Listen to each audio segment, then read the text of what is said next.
Hey guys, I hope this video finds you well. This is going to be my review of episode 7 of Devs, the Alex Garland miniseries. So this is the penultimate episode, very much in the end game now. And it's a mixed bag of an episode, it's fair to say, but there are a couple of big moments in it which I think are actually pretty well handled and effective. I guess the main purpose of this episode is to kind of show a motivation for Lily to ultimately go into devs, as Katie and Forrest have said that's her future, that's her destiny, to go into devs the next evening, and that she will die, and there's no way around that it's predetermined.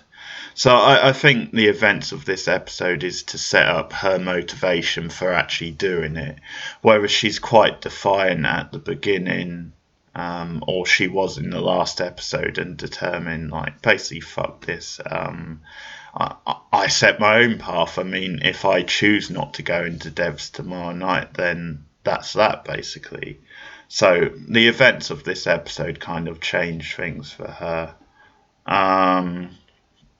So I'll start with the first big one. So we get the next morning with her and Jamie. They've obviously woken up. They've slept together.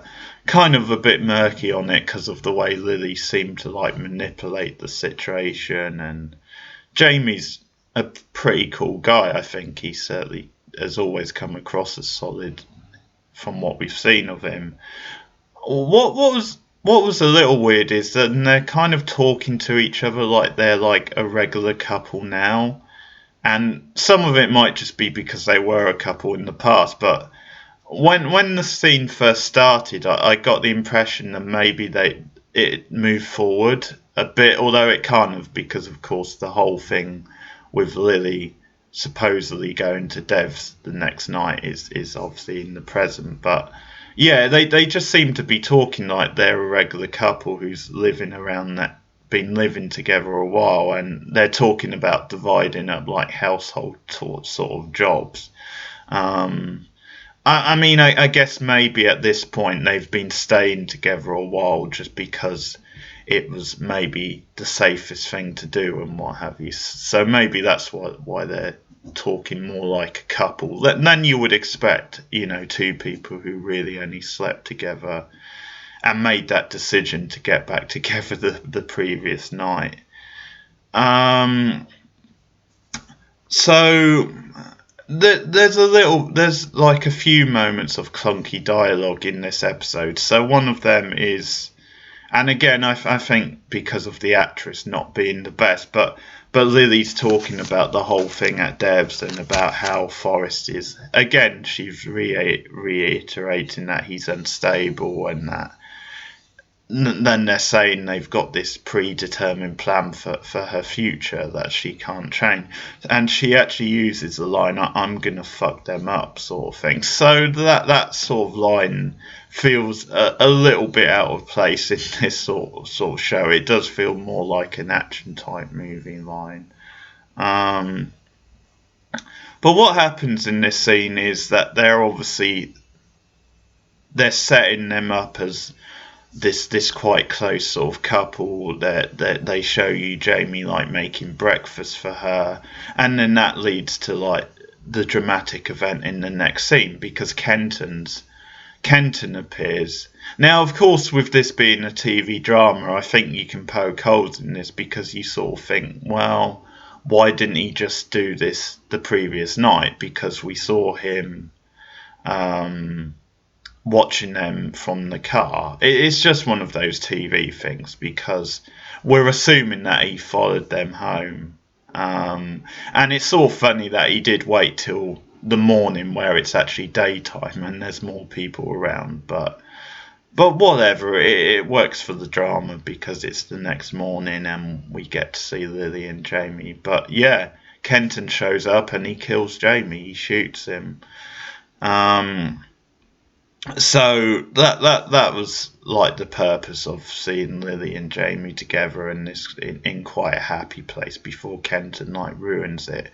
Obviously, he's there to take both out. He's as I said in the last review, he's gone into business for himself. So he goes after Lily. She obviously, because she sees that Jamie's been shot and is dead, so she has a bit of warning. So she's trying to like dodge around Kent and trying to hide and escape, and then he catches up to her and there's a whole struggle, and she's pretty resistant, does fight back, but there's this whole thing where he overpowers her on the bed, and someone appears from behind him and basically kills Kent and basically strangles him to death.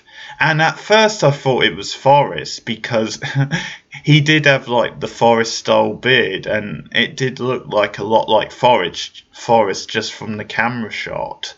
And he chokes him to death, and it's only after he's killed him I realise, oh, okay, oh my god, it's actually the homeless character, the homeless guy who we've seen pop up here and there, who been like staying outside Jamie's apartment, or I can't remember actually if it's Lily's or Jamie. I think Lily's actually, but we've seen him here and there. And as soon as I realised it was him, I thought, okay, he has to be a Russian spy. I don't know why that pop. Well, he starts talking in Russian then, so that does confirm it.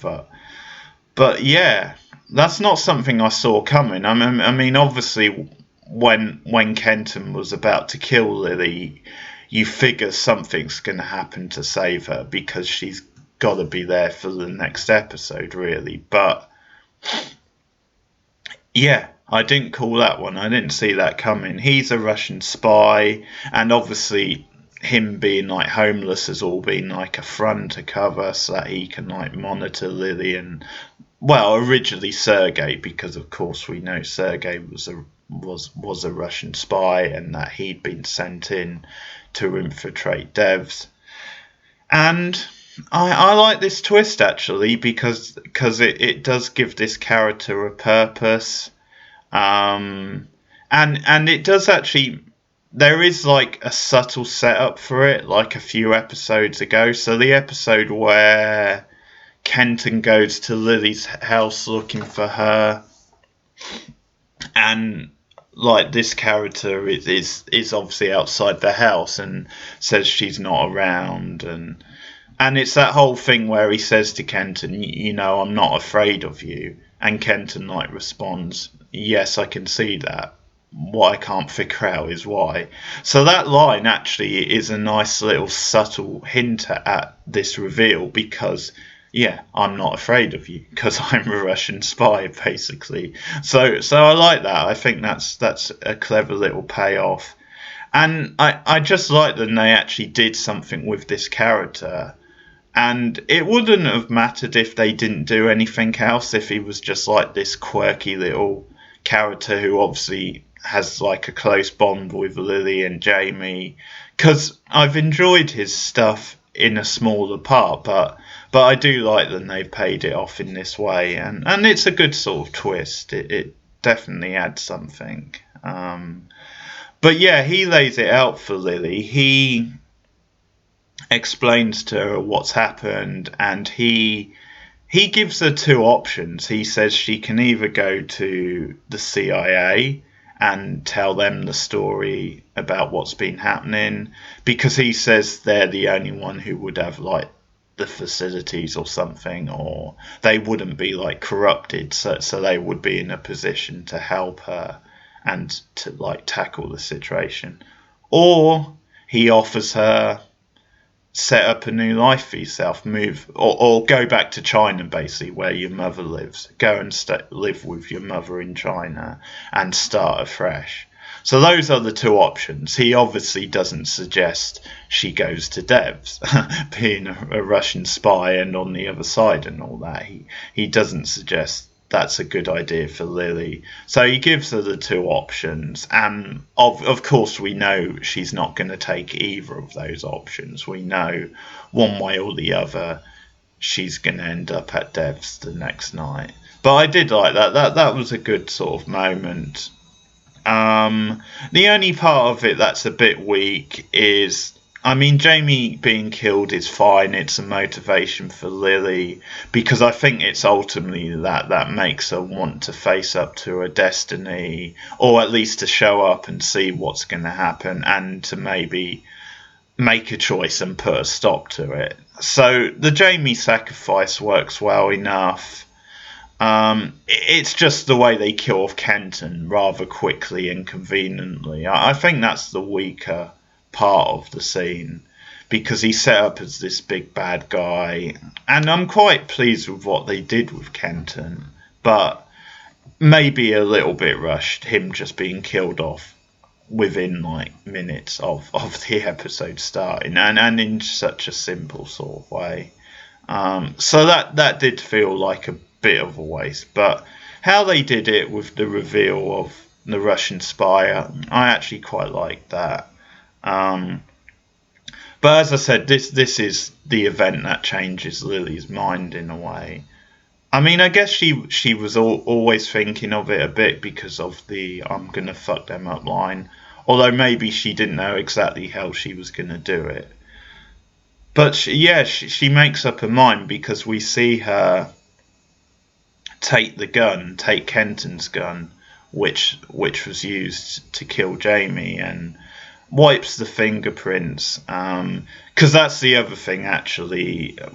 The Russian spy says to Lily, it's then having these bodies in your apartment, that's going to look bad on you. There's no real way to explain that. Whereas on our end, on the Russian end, we can just deny everything, and there's no particular physical evidence that links it back to us. So that's another reason why he's kind of giving her those options. But yeah, Lily wipes the gun and she takes the gun, so clearly she's off to Dev's to do something pretty dramatic.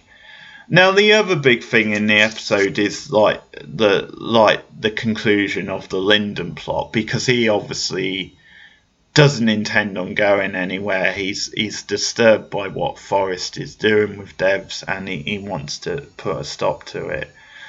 So the opening of the episode is Katie and Forrest together, and again it's quite a nicely played, dreamy type scene, some moody music, and there's quite a nice little touch where actually before Katie goes out, Forrest says to her, "Oh, and don't forget, Lyndon's in your car, so you've got that to sort out." And she's like, "Oh, thanks, yeah, I won't forget that." So it's this clever little reveal. Then they've seen him and they know he's hiding out in the car. So that's a pretty cool line. So that's the other big scene, is Katie dealing with Lyndon. And so they go to this bridge, and because obviously she drives him because he's in the car. And they discuss this, and in this conversation where they're going back and forth about the whole multiverse theory and about Forrest's intentions, Katie does make an admission. It's then because Lyndon kind of says, "Well, I knew he was crazy. I knew his theory was wrong, but I just did it to play along," kind of thing. And Katie sort of concedes, then, yeah, I know he's crazy as well. But her argument is that it can't be stopped anyway. What's happened is going to happen, because obviously her and Forrest share the same sort of theories. So that's kind of her reasoning. And that's the thing about a determinist point of view. I think even if you have misgivings, even if you decide, well, maybe this is a bad future and it's not ideal, I think if you're just conceded to that way of thinking, you're probably gonna say, yeah, too late now. We're gonna have to deal with it. We're gonna have to go with the flow of it. So that's kind of the justification Katie gives to Lyndon. So this is a really well played scene, because what happens is she says because again it's to do with her seeing his future and all that. And it's a bit murky, as in we don't know how much this is her playing mind games, how much she is manipulating him.